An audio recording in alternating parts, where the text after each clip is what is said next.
Si Largo ay ang CEO ng isang multinational na korporasyon na may daan-daang subsidiary na nakakalat sa buong mundo, at kinikilalang isang henyo sa larangan ng multi-technology. Gayunpaman, isang araw na hindi niya malilimutan, nasaksihan niya mismo ang pagdukot sa kanyang nag-iisang anak.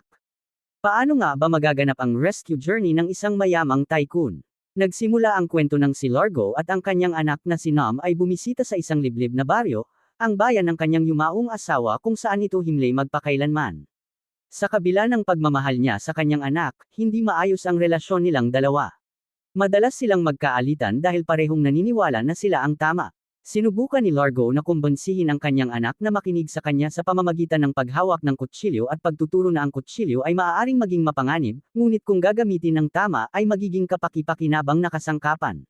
Ngunit hindi ito tinanggap ni Nam, para sa kanya, walang saysay ang lahat ng teorya ng kanyang ama. Dahil dito, hindi sila nagkaintindihan at siya ang unang umalis. Ngunit hindi pa siya nakakalayo nang biglang makarinig si Largo ng isang desperadong sigaw ng tulong. Agad siyang tumakbo palabas at nakita niyang dinudukot si Nam ng isang grupo ng mga lalaking may maskara. Sinugod ni Largo ang mga ito upang iligtas ang kanyang anak, ngunit pinaputukan siya upang pigilan. Ito ang bala mula sa isang assassin na lihim na sumusunod sa kanilang mag-ama mula pa nang tumayo sila sa harap ng libingan ng kanyang asawa. Nang makita niyang hindi na niya kayang sumugod pa at naisakay na sa sasakyan ng kanyang anak, agad na nagbago ng direksyon si Largo. Kahit delikado ang bangin, binangga niya ang driver at mabilis na bumaba upang kunin ang motorsiklo at habulin ang mga ito. Nang makita ito ng mga kidnappers, agad silang nagpaputok upang pigilan siya. Agad na yumuko si Largo at ginamit ang sasakyan bilang panangga. Sinamantala ni Nam ang pagkakataon at sinipa ang isa sa kanila palabas ng sasakyan. Nang makita ang pagkakataon, ginamit ni Largo ang lahat ng kanyang lakas upang tumalon papunta sa sasakyan, at direkta niyang hinarap ang mga kidnappers ng kanyang anak. Nag-agawan sila ng matindi sa loob ng sasakyan, at muntik na siyang masipa palabas ng kalsada, ngunit dahil sa kanyang mabilis na reflexes, nagawa niyang kumapit sa likuran ng sasakyan at muling umakyat. Pag-angat niya, nakita niyang binubugbog si Nam ng driver. Sa sobrang galit, agad sumugod si Largo at nakipagbuno upang maagaw ang baril. Nakontrol niya ang nguso ng baril at tinapos ang kalaban sa pamamagitan ng isang nakamamatay na putok. Ngunit nawalan na ng kontrol ang sasakyan, dahilan upang ang mag-ama ay bumagsak diretso sa rumaragasang tubig. Nangyari ang lahat ng ito sa harap ng misteryosong assassin na matagal nang nagmamasid sa kanila. Lumutang si Largo mula sa tubig at desperadong hinanap si Nam, ngunit wala siyang nakita. Ang tanging nakuha niya ay ang kwintas ng kanyang anak. 3 linggo ang lumipas, ngunit patuloy pa rin siyang naghahanap sa tabing ilog. May mga pagkakataong sa sobrang pagod ay nakakakita siya ng ilusyon ni Nam na nakatayo sa ilalim ng tubig at nakatingin sa kanya, ngunit sa paggising niya ay wala namang tao sa paligid.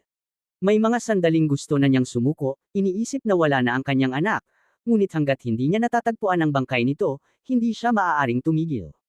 Pagbalik niya sa Thailand, kung saan matatagpuan ang punong tanggapan ng kanilang grupo, iniutos ni Largo ang pagbuo ng isang hiwalay na search system na nag-uugnay sa lahat ng data, para sa iisang layunin, ang muling matagpuan ang kanyang anak. Hindi titigil ang paghahanap na ito hanggat hindi niya mismo inuutos. Kasabay ng paghahanap, inilunsad ni Largo ang isang modelo ng sasakyang panghimpapawid na ganap na pinapagana ng malinis na enerhiya, isang bagay na matagal nang ninanais ni Nam. Ngunit kahit ito ay isang hakbang para sa kalikasan, sa mata ng maraming tao, nananatili siyang isang walang awang CEO. Ang kanyang mga henyal na imbensyon ay nagdulot ng pagkawala ng trabaho sa libu-libong tao at nagtulak sa kanila sa pagkakautang. Dahil dito, agad na inatake ng mga hacker ang sistema ng kumpanya matapos ilunsad ang bagong produkto. Sa screen, lumitaw ang mukha ng direktor ng isang subsidiary ni Largo na si Dentist. Kinundena siya nito at sinisi sa pagbagsak ng daan-daang empleyado nito sa kahirapan, bago pa makapag-react si Largo. Biglang bumunot si Dennis ng baril, itinapat ito diretso sa kanyang lalamunan, at nagpakamatay. Napakabilis ng lahat ng pangyayari kaya't hindi na nakapagsalita si Largo. Paglabas niya ng silid, biglang tumunog ang kanyang telepono. Ang numerong lumabas ay kay Nam, ngunit isang putol-putol na pangungusap lamang mula sa kanyang anak ang kanyang narinig bago ito maaga. Sa kabilang linya, isang estrangherong boses ang narinig niya, ang taong matagal nang nagmamasid sa kanilang mag-ama. Lumalabas na siya ang kasama ni Dennis kanina, pinilit itong akusahan si Largo at kitilin ang sarili nitong buhay. Sa kabila ng sunod-sunod na tanong ni Largo, puro malabo at paligoy-ligoy na sagot lamang ang ibinigay nito. Ngunit sapat na ang kaalamang buhay pa si Nam upang bigyan si Largo ng dahilan na magpatuloy sa laban. Hindi hinayaang maneg ang emosyon, agad niyang tinipon ang mga direktor ng kanyang mga subsidiary para sa isang pagpupulong. Napagtanto niyang sunod-sunod na problema ang kinakaharap ng kanyang kumpanya. Sa labas, patuloy ang alon ng protesta mula sa mga tao laban sa grupo, at tila wala itong balak hamupa. Habang dumarami ang problema, unti-unti niyang napagtanto na may isang taong nasa likod ng lahat ng ito, isang taong hindi lamang naisirain ang kanyang karera kundi may kinalaman din sa pagdukot kay Nam. Upang makahanap ng sagot, sinimulan niyang sundan ang mga bakas. Ang unang pahiwatig ay si Dennis, ang lalaking kakamite lang sa harap niya. Agad siyang lumipad patungo sa bahay nito at pinindot ang doorbell. Nang walang sumagot, napilitan siyang umakyat sa bintana at pumasok. May mga bakas pa ng dugo sa sahig, ngunit walang tao sa loob ng bahay. Binuksan ni Largo ang computer sa mesa at nakakita ng medical record, may advanced lung cancer si Dennis. Sa una, inakala niyang iyon ang dahilan ng pagpapakamatay nito. Bigla na lang may baril na itinapat sa kanya mula sa likuran. Ang may hawak nito ay ang asawa ni Dennis na si Helen. Punong-puno ng galit ang kanyang mga mata. Iginiit niya na hindi dahil sa sakit na matay ang kanyang asawa, kundi dahil gusto nitong labanan si Largo upang iligtas ang mga empleyadong nawalan ng trabaho. Para kay Helen, si Largo ang sum-ire sa lahat. Nauunawaan ni Largo na nangingibabaw ang emosyon ni Helen, kaya nanatili siyang kalmado at hindi gumawa ng anumang marahas na aksyon. Mahinahon niyang ipinaliwanag na pumunta siya roon upang iligtas ang kumpanya ni Dennis, at na ang tunay na may sala sa lahat ay nagtatago pa rin sa dilim. Nang marinig ito, bahagyang nagbago ang isip ni Helen, unti-unting nawala ang galit sa kanyang mga mata at nagsimula ang mas maayos na pag-uusap. Inamin ni Helen na wala siyang gaanong alam sa negosyo ng kanyang asawa, ngunit naaalala niyang kamakailan ay may transaksyon ito sa isang kumpanyang Chino na bumili ng malaking halaga ng tansu mula sa kumpanya ni Dennis. Ang tanging pangalan na natatandaan niya ay si Luo, ngunit wala siyang ibang detalye. Habang magsasalita pa sana si Helen, bigla siyang inatake ng isang estranghero mula sa likuran. Agad na kumilos si Largo, ngunit pinaputukan siya ng kuryente na nagpamanhid sa buong katawan niya. Ang umatake ay walang iba kundi ang assassin na matagal nang sumusunod sa kanya. Dahan-dahan itong lumapit, kinuha ang kutsilyo ni Largo, at malamig na isinaksak ito diretso sa puso ni Helen sa harap mismo niya. Gusto man ni Largo na pigilan ito, hindi niya maigalaw ang kanyang katawan, wala siyang nagawa kundi panuurin ang trahedya na nagaganap sa kanyang harapan. Hindi nagtagal, nagising si Largo sa pinakamasamang sitwasyon, inaaresto na siya ng pulisya dahil sa paratang na pagpatay sa asawa ni Dennis. Ang mga ebidensya mula sa pinangyarihan ay pawang laban kay Largo. Kahit pa magbigay siya ng sandamakmak na depensa, hindi niya maaalis ang hinala laban sa kanya. Dumagsa ang media, at mabilis na napuno ang mga pahayagan ng kanyang pangalan sa mga sensasyonal na headline. Samantala, sa isang tagong sulok, tahimik na pinagmamasdan ng assassin ang lahat, punong-puno ng malamig na kasiyahan ang kanyang mga mata. Wala na siyang kailangang gawin pa, kusa nang nagaganap ang lahat ayon sa kanyang plano. Kasabay nito, may isang babaeng streamer na kilala sa pagkuha ng maiinit na balita. Sinubukan niyang lapitan si Largo upang makakuha ng views, ngunit dahil sa kanyang pagiging agresibo, diretso siyang napunta sa kulungan. Kinumpiska ng pulis ang kanyang telepono at itinapon siya sa selda katabi ni Largo. Ngunit pag-alis ng mga pulis, agad siyang naglabas ng isa pang phone. Nang makita ito ni Largo, agad niya itong hiniram upang makontak ang kanyang mga tauhan. Ngunit sa sandaling lumapit siya, nagsimula siyang mag-livestream. Sinamantala ni Largo ang pagkakataon at mabilis na inagaw ang phone, saka agad tumawag kay Cochran, ang kanyang pinakapinagkakatiwalaang direktor. Ngunit kahit ilang beses siyang tumawag, walang sumasagot. Hindi niya alam na habang siya ay nasa problema, ang mga direktor sa ilalim niya ay nagtipon-tipon upang samantalahin ang sitwasyon at patalsikan siya. Naganap ang isang emergency shareholders meeting, at inactivate nila ang Secret Code 51, isang proseso ng pagboto upang tanggalin ang kasalukuyang CEO. Para sa kanila, hindi na maaasahang leader si Largo. Napapalibutan ng protesta ang kumpanya, bumabagsak ang stocks, at kinukubkob sila ng media. Kung mananatili pa siya sa posisyon, maaaring tuluyang gumuho ang buong grupo. Si Cochran, na dati niyang kakampi, ngayon ang nangunguna sa planong pagpapatalsak sa kanya. Handa na itong itulak sa bangin ang taong minsan niyang pinagsilbihan. Matapos mabigang makontak ang sinuman, tinanggap ni Largo ang kanyang pagkatalo at nagpasya na gawin ang lahat sa sarili niyang paraan. Samantala, ang babaeng si Bonnie ay patuloy na kinukumbinsi si Largo na ibalik ang phone. Sa kanilang pag-uusap, nalaman niyang isa lamang itong ulilang bata na halos kaedad ng kanyang anak. Dahil dito, hindi niya napigil ang makaramdam ng awa. Maya-maya, dumating ang gwardya upang mag-inspeksyon. Nang makita nitong patuloy siyang minumura ni Bonnie, pumasok ito sa selda at nagtangkang abusuhin siya. Ngunit hindi ito pinayagan ni Largo. Ginamit niya ang phone bilang panakot, sinabing kapag nagpatuloy ito, ilalabas niya ang live stream. Nang lumapit ang gwardya, agad niyang sinunggaban ang kamay nito at buong lakas na pinatulog ito. Dahil dito, nakuha nila ang susi at nakatakas. Ngunit sa labas, masyadong maraming tao, kaya hindi sila basta makatakbo. Mabilis na gumamit si Bonnie ng kutsilyo upang batasin ang mga gulong ng ilang police cars at magdulot ng kaguluhan. Sinubukan nilang magnakaw ng sasakyan upang makatakas, ngunit hindi pabor ang sitwasyon sa kanila. Matapos mag-isip, nakakita si Largo ng truck na may kargang snowboards at balak itong gamitin, ngunit nagkamali siya at nakagawa ng ingay kaya nadiskubre sila. Napilitan silang kumilos agad. Samantala, ang assassin na nagmamasid sa labas ay napansing nakatakas ang target at agad silang hinabol. Tumalon ang dalawa sa isang snowmobile at mabilis na pumasok sa kagubatan. Habang tumatakbo, hindi nakalimutan ni Bonnie na mag-live stream, na agad nakakuha ng libo-libong views at shares. Gamit ang all-terrain vehicle, mabilis na nakalapit ang assassin. Sinubukan ni Largo na barilin ito gamit ang nakuha niyang baril mula sa pulis, ngunit ni isang bala ay hindi tumama. Habang hindi nila alam kung paano siya matatakasan, may isa pang sasakyan na lumitaw sa harap. Agad silang humiga at matagumpay na dumulas sa ilalim nito, ngunit patuloy pa rin ang habulan. Biglang tumalon si Largo mula sa snowmobile at nagtago sa gilid, hinihintay ang tamang pagkakataon upang umatake. Naniniwala siyang ito ang pinagmulan ng lahat ng problema. Nang harapin niya ito, inutusan niya si Bonnie na i-live stream ang lahat upang mapilit ang assassin na umamin sa harap ng milyon-milyong manunood. Walang pag-aatubiling inamin ng assassin ang pagpatay kay Helen at sa kanyang asawa, kaya't napawalang sala si Largo. Nagpatuloy ang laban sa pagitan nila hanggang sa puntong gusto na niyang pilitin itong umamin kung nasaan ang kanyang anak. Ngunit biglang sumugod si Bonnie at sinipa ang assassin, dahilan upang mahulog ito sa gilid ng burol. Nagalit si Largo, ngunit ipinaliwanag ni Bonnie na akala niya ay may gagawin itong masama sa kanya kaya niya ginawa iyon. Dahil dito, napilitan na lamang si Largo na tanggapin ang nangyari. Matapos ang lahat, sumakay sina Largo at Bonnie sa kanyang pribadong eroplano. Agad niyang tinawagan ang kanyang sekretarya na si Riva upang iulat ang buong sitwasyon. Sa pamamagitan ng pag-uusap na iyon, nalaman din ni Largo na ang mga miyembro ng kanyang mga subsidiary ay nagpaplano na siyang alisin. Binalaan siya ni Riva na huwag masyadong magtiwala sa kanyang mga tauhan, dahil hindi kasing buti ng inaakala niya ang puso ng mga tao. Nang marinig ito, nakaramdam si Largo ng lungkot.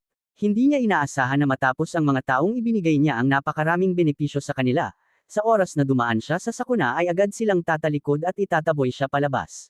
Samantala, ang assassin, matapos makaligtas sa kamatayan, ay tahimik na bumalik at nakita ang balita tungkol sa laban nila ni Largo. Sa gitna ng laban, hindi niya sinasadyang umamin na pinatay niya ang asawa ni Helen at si Dennis, at ito pala ay na-livestream sa daan-daang libong manunood. Bagamat galit na galit siya, wala na siyang magawa. Kinailangan niyang manatili sa dilim at maghintay ng tamang pagkakataon. Patuloy na sinubukan ni Largo na makontak si Cochran, ngunit tumanggi itong sumagot at inutusan pa si Riva na gumawa ng notice para sa kanyang pagtanggal bilang CEO.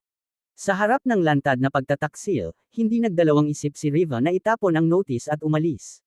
Dahil hindi niya makontak si Cochran, nagpasya si Largo na bumalik sa bayan ng kanyang yumaong asawa, ang tanging lugar na maaari niyang puntahan. Isinama niya si Bonnie, na labis na nagulat na ang isang bilyonaryong tulad niya ay pipiliing magpahinga sa isang liblib at mahirap na lugar. Ngunit nang makarating sila, napagtanto niyang iyon pala ang himlayan ng kanyang asawa. Dahil sa kuryusidad, lumapit si Bonnie sa puntod, at doon din dumating si Largo upang bisitahin ang kanyang asawa. Nang makita niyang suot ni Bonnie ang damit ng kanyang anak, nagalit siya, ngunit ipinaliwanag nitong basa ang kanyang mga damit kaya pansamantala lang niya itong sinuot. Dahil sa matinding emosyon, sumakit muli ang ulo ni Largo. Mabuti na lamang at marunong si Bonnie mag-alaga ng sarili dahil lumaki siyang ulila, kaya natulungan niya itong kumalma. Habang nag-uusap sila, ginamit ni Bonnie ang kanyang phone upang tingnan ang balita, at doon nila nalaman na opisyal nang tinanggal si Largo sa kumpanya. Para itong matinding dagok, pakiramdam niya itinalikuran siya ng buong mundo at nasayang ang lahat ng kanyang pinaghirapan. Samantala, si Cochran, na may pangalawang pinakamalaking bahagi sa kumpanya, ang nanguna sa pagpapatalsik kay Largo at inakala niyang nanalo na siya. Ngunit habang kausap niya ang kanyang mga tauhan, bigla siyang binaril mula sa dilim. Lumitaw ang assassin at pinilit siyang magsulat ng suicide note. Nang mapagtanto ni Cochrane na kapag natapos niya ang sulat ay papatayin din siya, paulit-ulit siyang tumanggi. Ngunit ipinakita ng assassin ang ebidensya na hawak niya ang kanyang anak. Kung hindi siya susunod, mamamatay ito. Kung susunod siya, ililigtas niya ang anak. Dahil wala siyang pagpipilian, napilitan si Cochrane na isulat ang kanyang huling mensahe, kung saan lahat ng kasalanan ay ibinintang kay Largo. Matapos nito, inayos ng assassin ang eksena upang magmukhang nagpakamatay si Cochrane. Sa kabilang banda, sa baryong tinutuluyan ni Largo at Bonnie, may biglang sumulpat na bounty hunter at tinutukan siya ng kutsilyo. Ngunit bago pa ito makagalaw, dumating si Riva mula sa likod at pinaputukan ito ng electric gun. Madali nilang nahuli ang bounty hunter, at matapos ang kalahating araw, inamin nito ang katotohanan, sinundan niya si Largo dahil palihim niyang sinusundan si Riva. Hindi alam ni Riva na may kutob si Bonnie laban sa kanya, pakiramdam niya ay hindi ito mapagkakatiwalaan. Ngunit para kay Largo, si Riva na lamang ang taong maaari niyang asahan. Ayon sa impormasyong nakuha ni Riva, ang kumpanyang Chino na may pangalang Luo ay pag-aari ng isang negosyanteng si Xiao Chan na may koneksyon sa kriminal na mundo. Mayroon itong minahan ng karbon at sinusuportahan ng isang military company sa Myanmar. Dahil dito, agad na nagtungo ang tatlo sa punong tanggapan nito. Habang nasa biyahe, nabasa nila ang balita tungkol sa pagkamatay ni Cochrane. Kumalat ang kanyang suicide note at nagdulot ng matinding galit laban kay Largo. Hindi niya maintindihan kung bakit siya tina-target at ano ang tunay na layunin ng kalaban. Sa pag-iisip, bigla niyang naalala ang isang bagay, ang mga mata ng assassin ay pamilyar sa kanya. Doon niya naalala na ito pala ay si Ezio, anak ng dating tauhan ng kanyang ama. Noon, nagkaroon ng alitan sa kanilang bahay at aksidenteng nabaril ng bodyguard ang ama ni Ezio sa harap nito. Mula noon, kinimkim ni Ezio ang galit at nangakong maghihiganti. Dinukot niya ang anak ni Largo upang ipadama ang parehong sakit ng pagkawala. Nais ni Ezio na sirain si Largo, mula sa pera, katanyagan, hanggang sa kanyang nag-iisang mahal sa buhay. Dahil dito, lalo pang naging determinado si Largo na hanapin ang kanyang anak. Pagdating nila sa kumpanya ni Xiao Chan, nakihalo sila sa mga manggagawa upang makapasok. Sinubukan ni Largo at Bonnie na magtanong tungkol sa kanyang anak, ngunit walang nakakaalam. Sa halip, nasaksihan nila ang malupit na pagtrato sa mga manggagawa. Palihim itong kinuna ni Bonnie upang ibunyag sa publiko. Biglang may batang babae na pinahirapan dahil hindi na makapagtrabaho. Hindi napigilan ni Largo ang sarili at sinuntok ang gwardya, saka dinala ang bata sa loob ng tent. Sa sandaling ito, si Riva ay palihim na lumapit sa control area. Tahimik niyang ikinabit sa electrical system ang isang maliit na kamera na kayang mag-monitor sa buong kumpanya. Ngunit kakatapos pa lamang niya ng trabaho nang biglang may baril na itinapat sa kanyang likod. Hindi inaasahan, ang taong nakatayo sa likuran niya ay ang asesinya. Nagkatinginan ang dalawa na may makahulugang ngiti. Lumalabas na, tulad ng hinala ni Bonnie, si Riva ay hindi mapagkakatiwalaan. Siya pala ay nasa loob ng assassin. Ang pagbibigay niya ng impormasyon tungkol kay Chu and kay Largo ay isa lamang patibong upang maakit ito papunta rito. Kahit alam niyang malapit nang mahulog si Largo sa pintuan ng kamatayan, marahil dahil sa panahong magkasama sila, nag-alinlangan si Riva. Sinubukan niyang kumbansihin si Ezio na patawarin si Largo dahil sa ngayon ay wala na itong natitira. Ngunit walang pakialam si Ezio, para sa kanya, hindi pa tapos ang lahat. Malamig na tiningnan ni Ezio si Riva at sinabi na gawin nito ang kanyang trabaho o mawawala ang kanyang buhay sa mismong sandaling iyon. Dahil sa banta na iyon, napilitan si Riva na ipagpatuloy ang pagtataksil kay Largo. Bumalik siya sa tent upang ipakita kay Largo ang video na kanyang nakuha. Sa video, may makikitang larawan ng isang batang nakatalikod, nakahawig ng kanyang anak. Matapos ang maraming araw na walang balita, ang makita lamang ang imaheng iyon ay parang apoy na nagliyab sa puso ni Largo. Nais niyang agad na sumugod upang iligtas ang kanyang anak. Sinubukan ni Riva na pigilan siya dahil higit kan inuman, alam niyang isa itong patibong. Ngunit hindi niya mapigilan ang isang amang handang gawin ang lahat upang protektahan ang kanyang anak, si Largo, binaliwala ang panganib at dumiretso sa main gate. Itinaas niya ang kanyang kamay bilang pagsuko, umaasang dadalhin siya sa loob upang makaharap si Xiao Chan. Habang siya ay dinadala palayo, handa na si Ezio sa itaas. Sinubukan ni Riva na tawagan siya muli at nakiusap na patawarin ang buhay ni Largo, ngunit ang tawag na iyon ay aksidenteng narinig din ni Bonnie. Dahil sa galit sa pagtataksil, kumuha siya ng isang paso at malakas na hinampas si Riva sa ulo. Ngunit hindi sapat ang lakas ng tama kaya hindi nagtagal ay nagising din si Riva. Samantala, dinala si Largo upang makaharap si Chao Chan. Pagkakita pa lamang kay Largo, agad itong ngumiti ng may paghamak. Ipinakita niya kay Largo ang ebidensya na ang kanyang mga tauhan ay gumagawa ng ilegal na negosyo kasama siya para sa kita. Ngunit wala itong pakialam si Largo, ang tanging nais niyang malaman ay kung nasaan ang kanyang anak. Direkta niyang tinanong si Chao Chan kung saan nakakulong si Nom, kapalit ng pagligtas sa kanyang buhay. Nang marinig iyon, lalo pang natawa si Chao Chan dahil napapalibutan siya ng mga armadong gwardya, ano raw ang magagawa ni Largo mag-isa. Ngunit habang kampante pa siya, mabilis na inagaw ni Largo ang baril ng isang malapit na sundalo at binaril ang isa pa. Pagkatapos, gumamit siya ng kutsilyo upang pilitin si Chao Chan na sabihin kung saan nakakulong ang kanyang anak. Dahil sa sobrang takot, napilitan si Chao Chan na ibunyag ang lokasyon. Pagkakuha ng impormasyon, pinatulog siya ni Largo at agad na tumakbo upang hanapin ang kanyang anak. Ngunit ang taong nakita niya ay hindi si Nom, ang binata ay kahawig lamang ng likod nito. Paglingon nito, agad niyang nakaharap si Ezio, na may hawak na baril na nagpatigil sa kanya. Kalmadong inilabas ni Ezio ang mga hard drive na naglalaman ng lahat ng ebidensya ng ilegal na gawain ni Largo. Ito ang kanyang inihanda matapos kitilin ang buhay ni Largo, ilalabas niya ang lahat upang paniwalain ang mundo na nagpakamatay si Largo dahil sa pagkakalantad ng lihim. Ngunit bago pa niya mahayla ang gatilyo, biglang sumugod si Riva. Dahil doon, agad na sumugod si Largo upang labanan si Ezio. Ngunit laban sa isang taong bihasa sa pagsasanay, hindi siya naging sapat na kalaban. Paulit-ulit siyang pinabagsak ni Ezio. Kahit pilit siyang tumayo, patuloy siyang tinamaan ng malalakas na suntok. Habang malapit nang tapusin ni Ezio si Largo, may isang gwardya na aksidenteng nakakita sa kanila at nagpaputok, dahilan upang mapilitang tumakas si Ezio. Sinamantala iyon ni Largo upang makatakas din. Samantala, kumilos si Riva upang patumbahin ang gwardya at agad na hinanap si Bonnie. Sa kabilang banda, hinabol ni Largo si Ezio na nakapwesto sa mataas na lugar. Sumugod siya at sumuntok, ngunit ang unang suntok lamang ang tumama at ang mga sumunod ay agad na naipagtanggol ni Ezio. Nasa kanya ang kontrol ng laban. Ngunit nang gamitin na ni Ezio ang electric shock, mabilis na tinanggal ni Largo ang kanyang lepel at ibinalot ito sa kanyang kamay upang pigilan ang kuryente.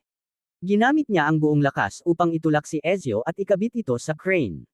Ngunit sa sandaling iyon, dumating si Riva at ginamit si Bonnie bilang pananakot, pinilit si Largo na pakawalan si Ezio.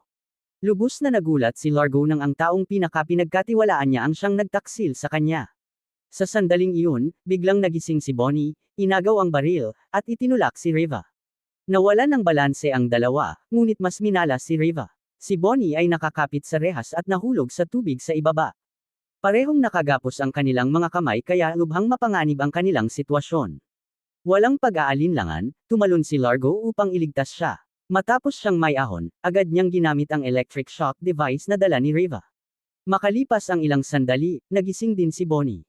Ngunit pagtingin niya, matagal nang nawawala si Ezio. Sa kabila ng pinagdaanang panganib, dala ang mahalagang ebidensya na nakolekta ni Bonnie sa kanyang telepono, napatunayan ni Largo ang kanyang inosensya. Naligtas din ang kumpanya mula sa pagbagsak, at nakakuha si Bonnie ng sarili niyang opisina. Sumabog ang kanyang news channel na umabot sa mahigit 10 milyong taga-subaybay. Hindi na niya kailangang mag-alala sa hinaharap. Ngunit may isang bagay pa ring nagpapahirap kay Largo, hanggang ngayon, hindi pa rin niya alam kung buhay pa ba o patay na ang kanyang anak. Sa kabilang banda, sa isang templo, dinala si Nom ng isang monghe upang makaharap ang isang lalaking nagsasabing siya ang kanyang ama. Ayon sa monghe, natagpuan nila si Nom sa tabi ng ilog, ngunit nawalan ito ng alaala at walang maalala tungkol sa kanyang nakaraan. Ngayon, may nagpakilalang ama nito kaya napagpasyahan ng templo na ibigay siya sa pamilya. Ngunit ang dumating upang kunin si Nom ay hindi si Largo, kundi si Ezio. Dahil wala siyang maalala, wala siyang nagawa kundi sumunod dito. Ano ang mangyayari sa susunod? Ano ang gagawin ni Largo upang mabawi ang kanyang anak? Huwag palampasin ang mga susunod na bahagi para sa kasagutan. Dito na nagtatapos ang video. Kung nagustuhan mo, pakibigyan naman ng like at mag-subscribe sa channel upang suportahan ako. Maraming salamat at magkita-kita muli tayo.